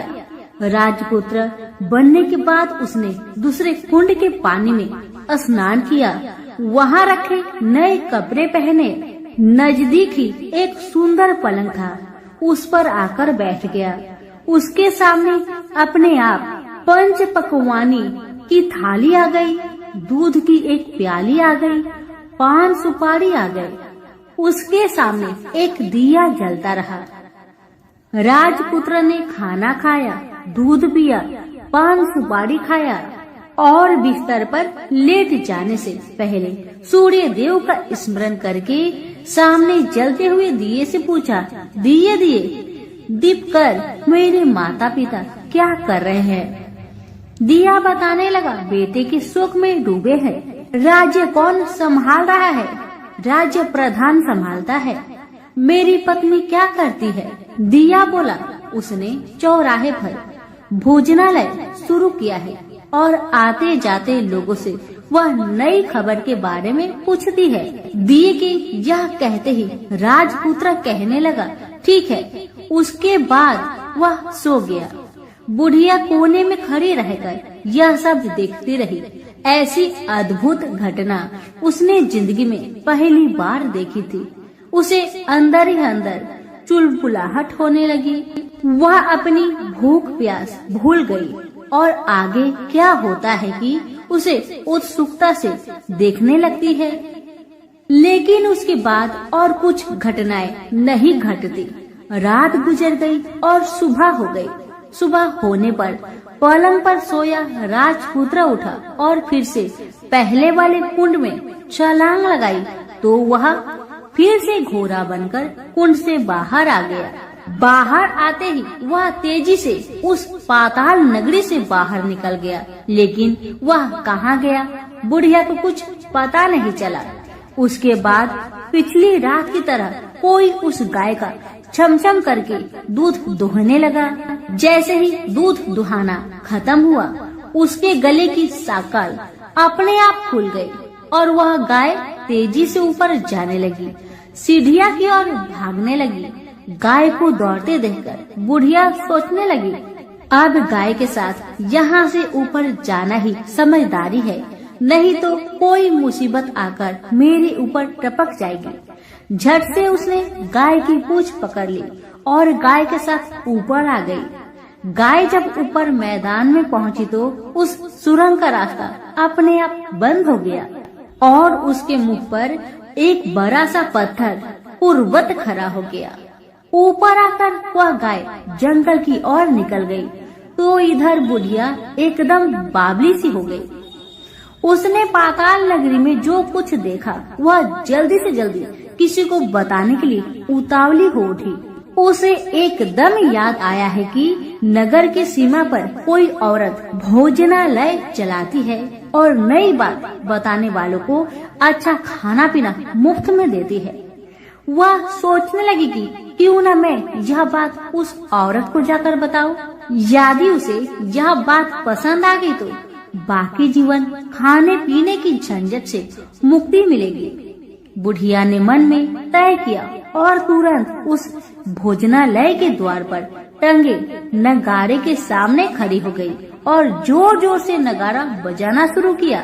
नगाड़े का इस तरह शोर सुनकर मालकिन यानी छोटी रानी मन से प्रसन्न हो जाती है कि शायद कोई बड़ी बात लेकर यहाँ आया है। रानी सिपाहियों को आदेश देती है, जाइए और जो कोई आया है उसकी अच्छी खातिरदारी कीजिए। आदेश पाते ही सिपाही नीचे दौड़ गए तो एक बुढ़िया नगाड़ा बजा रही है। उन्होंने पूछा, क्यों रे बुढ़िया, क्या हुआ, क्यों नगाड़ा बजा रही हो? बुढ़िया बोली, कुछ नहीं बेटा, यहाँ खाना मिलता है ना, इसलिए आई हूँ। बुढ़िया ने सिपाहियों से बोला, खाना मिलेगा? सिपाही बोले, हाँ मिलेगा, लेकिन तुझे कोई नई बात बतानी पड़ेगी। बुढ़िया बोली, हाँ बताऊंगी, एक बात मालूम है मुझे। इस पर सिपाही उसे अंदर लेकर आए। उनको मालकिन का आदेश था कि जो कोई बूढ़ा बुजुर्ग वहाँ आए उनके साथ अच्छी तरह पेश आना, उनका अच्छा आदर आतिथ्य करना।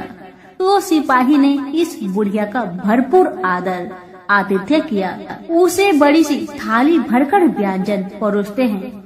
बुढ़िया कुछ दिनों से भूखी थी, वह खाने पर टूट पड़ी। खाना खाने के बाद सिपाही ने उसे नई साड़ी पहनने को दी। उसके बाद उसे लेकर रानी के पास आए। बुढ़िया और रानी ने तुरंत एक दूसरे को पहचान लिया। बुढ़िया बोली, बेटा तुम हो? और रानी बोली, बूढ़ी अम्मा आप है? बड़ी देर तक दोनों भली भांति की बातें करती रही। आखिर पूर्वनी बुढ़िया से कहने लगी, अम्मा अब बताओ तुमने क्या बात नहीं देखी है? बुढ़िया बोली, मैंने कोई नई बात देखी नहीं है। वह तो मेरे पास तुम्हें देने के लिए खाने के लिए पैसे नहीं थे, इसलिए मैंने झूठ कहा और नगारा बजाया। रानी ने कहा, अम्मा घबराना नहीं, मैं किसी को तुम्हारा नाम नहीं बताऊंगी। फिर भी बुढ़िया मैंने क्या देखा, कब देखा करके आनाकानी करने लगी। इस पर कुंवर रानी ने उससे कहा, देखो अम्मा, यदि तुमने मुझे वह नई बात बताई तो मैं जिंदगी भर तुम्हारी देखभाल करूंगी, तुम्हें रानी माता की तरह रखूंगी। अब बुढ़िया बताने को तैयार हो गई। उसने जो कुछ उस चर गवाहे वाले मैदान पर देखा था वह सब कुछ कुंवर रानी को बता दिया। बुढ़िया की वे बात सुनकर कुंवर रानी को यकीन हो गया कि वह राजपुत्र उसी का पति है। वह तुरंत बुढ़िया से कहने लगी, अम्मा मुझे उस जगह पर ले चलो। तब बुढ़िया बोली, नहीं बेटी, वह पाताल राज्य है, सांप है। यदि किसी ने तुम्हें देख लिया तो तुम्हारी जान खतरे में पड़ सकती है। लेकिन रानी उसकी एक भी नहीं सुनती, उसे उस जगह ले जाने के लिए हठ करने लगी। आखिर में बुढ़िया ने उसका कहना मान लिया और कहने लगी, ठीक है, मैं तुम्हें वहाँ लेकर चलती हूँ, और आज नहीं कल वहाँ जाना है तो शाम को ही जाना होगा।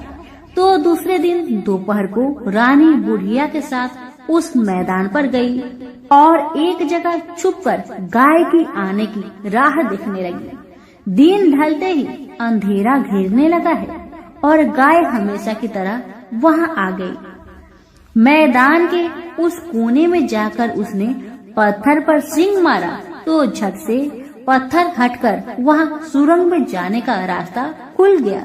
गाय उस रास्ते से नीचे उतरने लगी तो बुढ़िया रानी से कहने लगी, जल्दी आगे बढ़ो बिटिया, हम गाय की पूंछ पकड़कर नीचे उतरेंगे। तो दोनों गाय की पूंछ पकड़कर नीचे उतर गई। बुढ़िया पहले जिस कोने में छिपी हुई थी उसी कोने में छिप गई। अब नीचे सब कुछ पहले जैसा घटित हो रहा था। गाय के गले में अपने आप साकल पड़ गई। कोई अदृश्य रूप से उसका दूध दोहने लगा। एक सफेद उद्मा घोड़ा ने आकर एक कुंड में छलांग लगाई तो राजपुत्र के रूप में ऊपर आया। वह राजपुत्र दूसरे कुंड में नहाने लगा। बाद में उसके सामने खाने की थाली आ गई, दूध की प्याली आ गई, पान बीड़ा आ गई। राजपुत्र सब ग्रहण करके सोने के लिए पलंग पर गया तो सोने से पहले सूर्य देव का स्मरण करके दिए से पूछने लगा, दिए दिए दीपंकर, मेरे माता पिता क्या कर रहे हैं? तो दिया कुछ जवाब नहीं दिया, बल्कि वह बुझने लगा है। तब राजपुत्र को कुछ अघटित हुआ।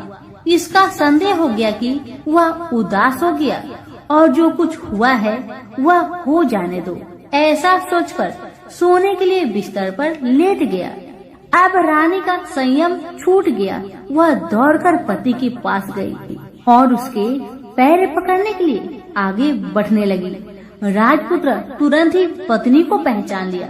वह झट से पीछे हट गया और चिल्लाने लगा, नहीं नहीं, मुझे मत छूना, सर्वनाश हो जाएगा। रानी दोनों हाथ जोड़कर पति से अपनी भूल स्वीकार करने लगी। स्वामी, मुझसे भूल हो गई है। मुझे आपसे नहीं पूछना चाहिए था कि आप रात को कहाँ जाते हो। मैं अपनी भूल स्वीकार करती हूँ। मुझे मेरी भूल की सजा मिल गई है। अब आप घर चले। आपके वियोग में आपके माता पिता ने बिस्तर पकड़ लिया है। आपकी प्रजा भी बहुत दुखी है। उस पर राजपुत्र कहने लगा, वही तो, एक बार तुम गलती कर बैठी हो, अब दोबारा मत करना, नहीं तो आज मैं तुम्हें जो दिख रहा हूँ वह भी नहीं दिखूंगा। रानी अब विलाप करने लगी, जोर जोर से जमीन पर सिर पटकने लगी। राजपुत्र के मन में उसके प्रति दया उत्पन्न हो गई। वह उससे कहने लगा, यदि तुम मुझे पाना चाहती हो तो तुम्हें एक काम करना होगा। काम कठिन है, लेकिन वह तुम्हें अकेले करना होगा। कहो स्वामी, आप क्या कहते हैं? इतना भी कठिन काम हो मैं पूर्ण करूंगी। रानी कहती है, इस पर राजपुत्र ने उसे बताया, इस पाताल से ऊपर जाते ही तुम्हें एक घना जंगल नजर आएगा। ऐसे 6 जंगल पार करने के पश्चात 7वां जंगल मिलेगा। वह जंगल सबसे घना है। उस जंगल में बीचों बीच एक पीपल का पेड़ है। उसके आसपास की जगह पत्ते, फंदे, जटाएं, कांटे इत्यादि से ढक चुकी है। वहाँ बाघ, शेर, भालू, सांप सभी धमा चौकड़ी बैठी है। तुम्हें उन सबको भगाकर वह जगह साफ करनी है। उसकी गोबर से लिताई करके पवित्र बनाना है। रंगोली से सजाना है। उसके बाद वहाँ धूप, कपूर, अगरबत्ती जलानी है। फूल कुमकुम से पेड़ की तने की पूजा करनी है। दूध दही से बने चावल का भोग चढ़ाना है। यह सब तुम्हें दोपहर के 12 बजने के पहले करना होगा। 12 बजने के समय तुम्हें उस जगह पर बैठकर सूर्य भगवान का ध्यान करना होगा। ठीक 12 बजे सूर्य भगवान का रथ वहाँ उतरेगा। वे वह सब देखकर खुश हो जाएंगे और कहेंगे, जिस किसी ने यह सब किया है उसे मैं मन चाहा फल दूंगा। तो तुम सामने जाकर उसके रथ का दाहिना घोड़ा मांगना, मैं तुम्हें मिल जाऊंगा। इतना बात कहकर राजपुत्र अपने पलंग पर सो गया और छोटी रानी भोर होने की राह देखने लगी। भोर होते ही वह बुढ़िया के साथ गाय की पूंछ पकड़कर ऊपर आ गई। ऊपर आने के बाद वह बुढ़िया से कहने लगी, अम्मा अब मैं अकेले ही आगे जाऊंगी, तुम भोजनालय वापस जाओ। वह जंगल में जाकर राजपुत्र की बताई जगह ढूंढने लगी और स्वयं आरी से वह जगह साफ कर दी। बाद में राजपुत्र ने जैसे बताया वैसी लिपाई पुताई करके वापस आ गई। दूसरे दिन पौ फटने से पहले ही और जंगल में उस जगह पहुंची। वहां जाकर इत्र गुलाब का पानी छिड़ककर वह जगह सुगंधित की। धूप अगरबत्ती जलाकर उसे पवित्र किया और पूजा की। सब सामग्री वहां तैयार रखकर सूर्य भगवान का ध्यान करने बैठ गई। जैसे कि पति ने बताया था, दोपहर को ठीक 12 बजे सूर्य भगवान का रथ उस पीपल के पेड़ पर आकर रुका है।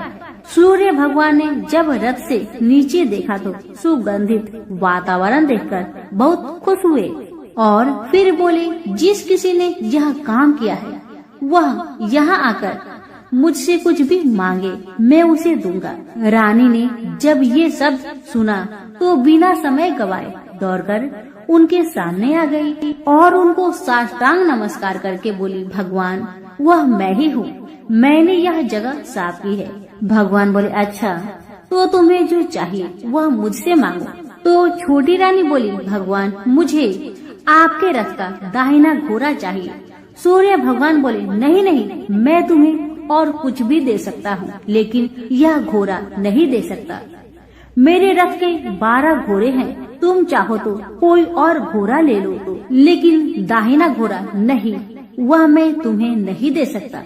छोटी रानी ने एक नहीं सुनी। वह सूर्य देव से एक ही बात कह रही थी, वही दाहिना घोड़ा दे दीजिए, नहीं तो मैं आपके पैरों में गिरकर अपनी जान दे दूंगी। अब सूर्यदेव धर्म संकट में पड़ गए। उन्होंने वचन दे दिया था, अब अपने वचन से पलट भी नहीं सकते थे। भगवान ने कहा, ठीक है, दे दिया तुम्हें घोड़ा। सूर्य देव ने कहा, फिर एक बात और भी कही, देखो मैंने तुम्हें घोड़ा तो दिया है, लेकिन वह तुम्हें यहाँ नहीं मिलेगा, तुम्हें उसे पाताल में जाकर लाना होगा। रानी बोली, पाताल में ही क्या भगवान, मैं उन्हें पाने के लिए कहीं भी जा सकती हूँ। रानी को वचन देकर सूर्यदेव अपने मार्ग से चले गए और इधर रानी जंगल से अपने भोजनालय में आ गई। फिर वह बुढ़िया को लेकर उस मैदान पर आ गई। जल्दी ही शाम हो गई। शाम होते ही वहाँ वह गाय आ गई और उसने सींग मारकर सुरंग का पत्थर हटाया तथा नीचे उतरने लगी।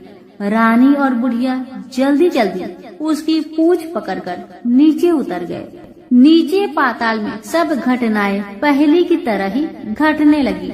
घोड़े का एक कुंड में नहाकर राजपुत्र बन जाना, नहा धोकर पलंग पर जाकर बैठना तो उसे खाने की थाली, दूध की प्याली आना, पान पीरा आना। लेकिन आज एक बात नई घटी। आज 2-2 थाली, 2-2 दूध की प्याली, 2-2 पान पीरे उसके सामने आए। वह कुछ नहीं बोला। अपने हिस्से की थाली खाकर, दूध पीकर और पान पीरा चबाकर वह सोने चला गया और हमेशा की तरह दिए से पूछने लगा, दिए दिए दीपंकर, मेरे माता पिता कैसे हैं? दिया बताने लगा, वे दोनों तुम्हारे शोक में मरने की स्थिति में पहुंच गए हैं। राजकुमार ने कहा, ऐसा? झट से उसकी आंखों से आंसू टपकने लगे। फिर वह पूछने लगा, दिए दिए दीपंकर, मेरा राज्य कौन चला रहा है? दिया बोला, तुम्हारा राज्य प्रधान चला रहा है और वह सब कुछ हड़प चुका है। वह प्रजा पर बहुत अत्याचार कर रहा है। सुनकर राजपुत्र को बहुत गुस्सा आया। वह गुस्से से अपनी मुट्ठी भींचने लगा। अब वह पूछने लगा, दिए दिए दीपंकर, मेरी पत्नी क्या कर रही है? अब दिया कुछ नहीं बोला, चुपचाप रहा। अब रानी का संयम जवाब दे गया। वह दौड़कर पति के गले लग गई। अब मैं तुम्हें मिल गया, राजपुत्र कहने लगा। सच कहते हो, अब आप फिर से घोड़ा तो नहीं बनोगे ना? पत्नी ने कहा। पति ने कहा, नहीं, दोबारा घोड़ा नहीं बनूंगा मैं। तुमने जो इतने सारे कष्ट उठाए हैं मुझे पाने के लिए, इसलिए सूर्य देव ने मुझे सदा के लिए घोड़े के जन्म से मुक्त कर दिया है। राजपुत्र ने बड़े प्यार से कहा और उसे गले लगाया। उसके आंसू पोंछे। कुछ देर पश्चात भोर हो गई तो गाय की श्रृंखला टूटकर वह ऊपर भूलोक पर जाने लगी। रानी, राजपुत्र और बुढ़िया उसकी पूंछ पकड़कर ऊपर आ गए। ऊपर आने पर वे सीधे भोजनालय में पहुँचे। वहाँ का सब सामान लोगों में बांट दिया और उसको ताला लगाकर अपने राज्य में लौट गए। राजपुत्र वापस आता और उसके तेवर देखकर प्रधान घबरा गया। राजपुत्र ने उसे बंदी बनाकर कैद खाने में डाल दिया और राज्य की बागडोर अपने हाथ में ले ली। उसके बाद वह अपने माता पिता को मिलने उनके महल में गया। तब राजपुत्र क्या देखता है कि उसके माता पिता उसके शोक में सिर्फ पंजर बने हुए हैं। पुत्र को वापस आया देखकर मरणासन राजा रानी की आंखों से टप टप आंसू बहने लगे। इन दोनों ने पुत्र को गले लगाया, उसे प्यार से सहलाया। इतना होने के बाद उनके सेहत में एकदम सुधार आने लगा। वे अब बिस्तर से उठकर बैठ गए। पुत्र को आशीष देने लगे। राजपुत्र के आने की खबर तुरंत राज्य भर में फैल गई। प्रजा खुशी से फूली नहीं समाई। प्रजाजन राजमहल के सामने इकट्ठे हो गए। राजपुत्र ने भी उन्हें दर्शन दिए और आज से उन्हें कोई दुख नहीं पहुंचाएगा, ऐसा वचन भी दिया। अब राजा अपने पुत्र का राज्य अभिषेक करके उसे सिंहासन पर बैठाता है और बहू को महारानी का दर्जा देता है और स्वयं अपनी पत्नी के साथ ईश्वर स्मरण करते हुए खुशी से दिन बिताता है। महाराज बना राजपुत्र अच्छी तरह से राज्य चलाने लगा और अपनी पत्नी के साथ सुख शांति से जीवन बिताने लगा। उस बुढ़िया को रानी ने अपने ही पास रख लिया। उसकी अच्छी तरह से देखभाल करने लगी। बुढ़िया और उसके बुढ़ापे के दिन खुशी से गुजरने लगे। तो प्रेम से बोलिए, सूर्य भगवान की जय हो।